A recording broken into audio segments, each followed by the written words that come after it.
Well, it looks like he did it. He won his first MVP. The troll, the process, Joel Embiid. He finally won. I can't say I'm surprised that he won, but I'm a bit disappointed. Don't get me wrong. He had a great season, a historical season at that. But something about this MVP race really bothered me. And that was the media. Over the years, the media has been pushing agendas and narratives that make more or less sense. But this year, I just reached my breaking point. Look, man, I'm tired of watching First Take, Get Up, Undisputed, The Colin Cowherd Show, and hear about Bob Cousy. Like, what is we doing? Like, they spent a week talking about this, man. We don't care. You guys are analysts, so analyze the damn game.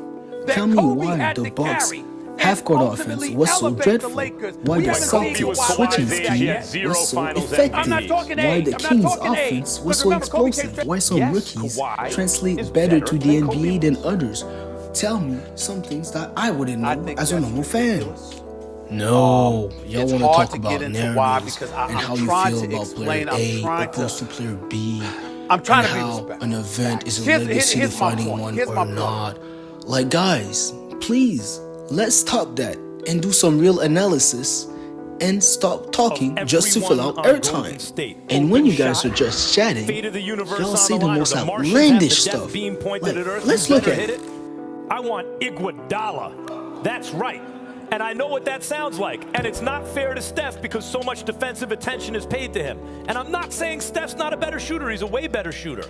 Iguodala's got ice water in his veins. Iguodala is that type of player. He wants who? Come on, man. Max, let's be honest here. I know for a fact you'd never believe that nonsense. And because of that nonsense, we're still having Steph and clutch discussions. Max and ESPN started pushing this narrative in 2019. We are in 2023 right now, and it still has not left Steph. That means when the media starts pushing a narrative about you, there's almost no way for you to escape it. Which is why I found it very distasteful when Kendrick Perkins started pushing the narrative of Jokic isn't deserving to be MVP because he won it back-to-back in the history of the MVP, even though the MVP award is a regular season award for that season, not seasons of the past. What I found the most distasteful was not the goalpost moving, but the implied racism. With comments like this, I'm asking these questions for a reason.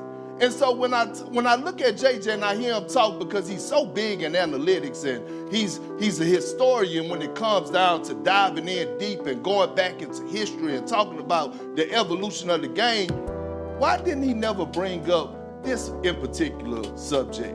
When it comes down to guys winning MVP since 1990, it's only 3 guys that won the MVP that wasn't top 10 in scoring. Do you know who those 3 guys were? Who are they? Steve Nash, Jokic, and Dirk Nowitzki. Now, what do those guys have in common? I'll let it sit there and marinate. You think about it. There's no way you don't vote for Embiid now.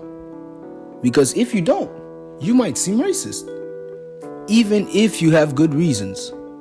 It seems like you're pushing for white excellence. All this to say, the media has a huge deal of influence on awards and perception of athletes. And yeah, Embiid won. Bro got it. His first MVP. But let's not pretend that the media was not caping for that man.